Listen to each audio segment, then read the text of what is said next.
घर से निकाला है नयन को। नयनतारा सीरियल के आने वाले एपिसोड में आप सबको देखने को मिलने वाला है कि एक घटिया सी प्लानिंग करती है नयनतारा को घर से बाहर निकालने के लिए सावली। तो पूजा का फर्स्ट डे है और प्रसाद में जो बनता है वो स्वीट ही बनती है अधिकतर, लेकिन यहाँ पर सावली जो है वो पीसी माँ के साथ मिलकर नयन की आवाज़ में फ़ोन करती है नयन की माँ के पास और कहती है कि पूजों से पहले जो एक रस्म होती है कि वो जो लेकर आना है प्रसाद, उसमें मछली लेकर आनी है। तो बंगाल में सबको पता है कि अगर हम आज पूजा कर रहे हैं तो घर में माछ नहीं बनती है, मतलब कि मछली वगैरह नहीं बनती है। और अगर इस तरीके से किसी ने मुझे पास फ़ोन करके कहा है कि मछली लेकर आओ, तो भाई मैं कैसे जानूं कि उस तरफ नयन है या कोई और है। तो नयन की माँ समझ जाती है कि कुछ गड़बड़ ज़रूर है, घर में खुशी का माहौल है, सभी लोग सज धज के आ गए हैं और माँ का जो मुख्य फेस जो होता है उसे खोलने का एक रस्म जो होती है वही आज होने वाली है। और उससे पहले सब लोग नाच गाना कर रहे हैं, सभी तैयार होकर आ गए हैं।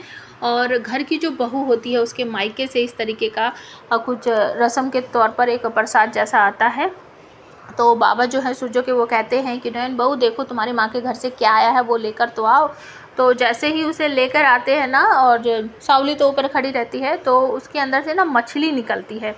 क्योंकि सावली ने फ़ोन करके बोला है मछली लेकर आना, तो सूरजो और सभी लोग चौंक जाते हैं कि पहले ही दिन की पूजा में ये माछ कैसे आ गई है घर पर। और सूरजो बहुत भड़कता हुआ कहता है कि नयन ये क्या बेहूदगी है, तुम्हें पता है ना पूजो है, तो पूजो के बीच में इस तरीके से माछ कैसे ला सकते हो, और ये तुम्हारी माँ लाई है तो तुम निकल जाओ, अपनी माँ के साथ यहाँ से चली जाओ और इस मछली को भी लेकर जाओ। तो जैसे ही सूरजो उस प्लेट में पुश करता है तो वो प्लेट नीचे गिर जाती है और वो मछली टूट जाती है। मतलब क्या है कि वो मछली असली नहीं है, वो मिट्टी की है, मिट्टी की बनाई हुई मछली है जो कि नीचे गिरने की वजह से टूट जाती है।